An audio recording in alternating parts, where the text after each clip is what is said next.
Assalamualaikum warahmatullahi wabarakatuh. Halo, apa kabar anak-anak? Semoga kita semua dalam keadaan sehat walafiat ya, sehingga kita bisa belajar seperti biasa. Sebelum mulai belajar, marilah kita bersama-sama membaca lafaz basmalah. Bismillahirrahmanirrahim. Baiklah, kita memasuki bab ke-6 pada pelajaran Al-Islam, yaitu tentang keteladanan Nabi Zulkifli alaihissalam, Nabi Daud alaihissalam, dan Sulaiman alaihissalam. Nah, untuk minggu ini ya, kita akan membahas dulu tentang Nabi Zulkifli alaihissalam.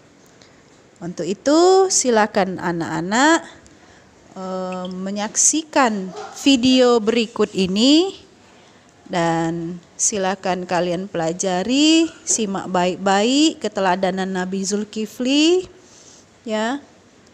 Kemudian juga dibaca buku materinya dan kalian bisa perhatikan apa saja keteladanan dari Nabi Zulkifli alaihissalam.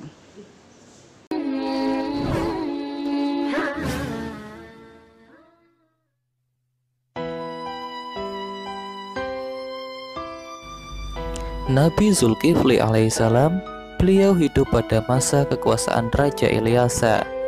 Raja ini adalah seorang raja sekaligus nabi yang memerintah secara arif dan bijaksana.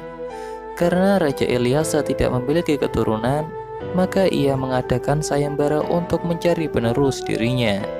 Syarat yang diajukan adalah sang raja pengganti telah harus mampu berpuasa di siang hari, beribadah di malam hari, dan harus mampu menahan amarah selama memerintah sebagai raja.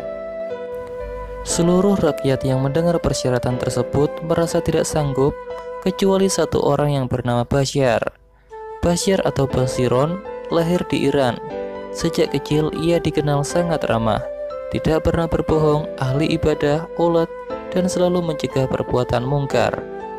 Pendiriannya tidak mudah goyah, tingkah lakunya mencerminkan kebaikan dan kebenaran, serta semua janji yang diucapkan senantiasa ditepati, sehingga semua orang senang bergaul dengannya. Berkat kemuliaan sifatnya inilah ia mampu memenangkan sayembara yang diadakan oleh Raja Ilyasa. Oleh karena Basyar selalu melakukan kebaikan saat melaksanakan tugas-tugas yang diamanahkan kepadanya, maka Raja Ilyasa memberikan gelar Zulkifli, yang berarti orang yang sanggup. Nabi Zulkifli alaihissalam merupakan putra dari Nabi Ayub alaihissalam. Seperti ayahnya, Nabi Zulkifli alaihissalam memiliki kesabaran yang luar biasa. Quran Surat Al-Anbiya ayat 85-86 menjelaskan tentang kesabaran Nabi Ismail, Idris, dan Zulkifli. Sejak diangkat menjadi raja pengganti, Nabi Zulkifli alaihissalam tetap hidup dalam kesederhanaan sesuai janjinya. Maka Nabi Zulkifli alaihissalam berpuasa di siang hari dan beribadah di malam hari.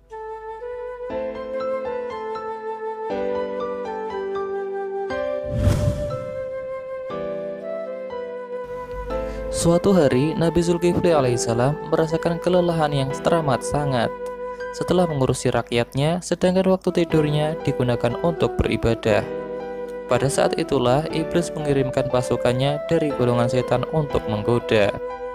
Setan datang ke istana dalam wujud manusia laki-laki jelata yang meminta keadilan hukum pada raja.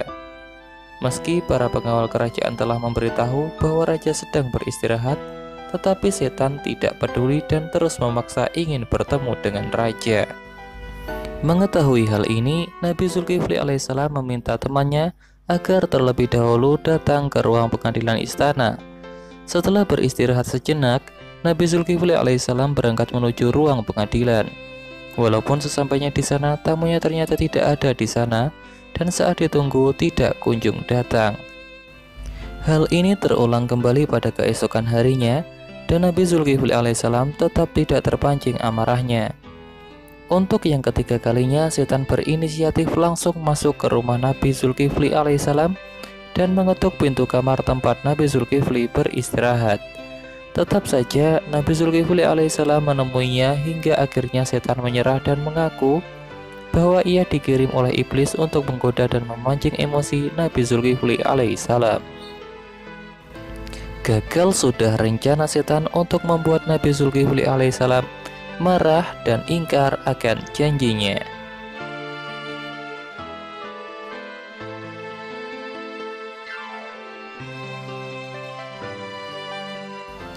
Ujian juga datang dari rakyatnya sendiri. Ada beberapa kaum yang menentang kerajaan dan berencana menghancurkan kepemimpinan Nabi Zulkifli alaihissalam. Pada waktu itu, Nabi Zulkifli memerintahkan rakyatnya untuk turut berperan melawan pasukan kaum pemberontak. Namun rakyat yang telah ia sejahterakan justru menolak dengan alasan takut mati. Mereka mau turut serta bertempur dengan syarat telah ada jaminan bahwa mereka tidak akan mati saat di pertempuran. Akhirnya Nabi Zulkifli alaihissalam berdoa kepada Allah Subhanahu wa Ta'ala, memohon agar kaumnya diselamatkan pada saat peperangan berlangsung. Doa ini dikabulkan oleh Allah Subhanahu wa Ta'ala. Itu juga yang menjadi salah satu mukjizat dari Nabi Zulkifli alaihissalam. Seluruh pasukan Nabi Zulkifli alaihissalam yang terdiri dari rakyat jelata berhasil memenangkan pertempuran dan kembali dengan kondisi selamat, tanpa ada yang gugur satupun. Hingga akhir dari kepemimpinan Nabi Zulkifli alaihissalam, rakyat merasakan hidup tentram dan bahagia. Demikianlah pelajaran kita hari ini tentang Nabi Zulkifli alaihissalam. Nanti kita sambung lagi di minggu depan tentang Nabi Daud alaihissalam. Untuk minggu ini Ibu belum memberi tugas ya anak-anak. Ya, untuk menutup pelajaran kita hari ini, marilah kita bersama-sama membaca lafaz hamdalah. Alhamdulillahirabbil alamin. Assalamualaikum warahmatullahi wabarakatuh.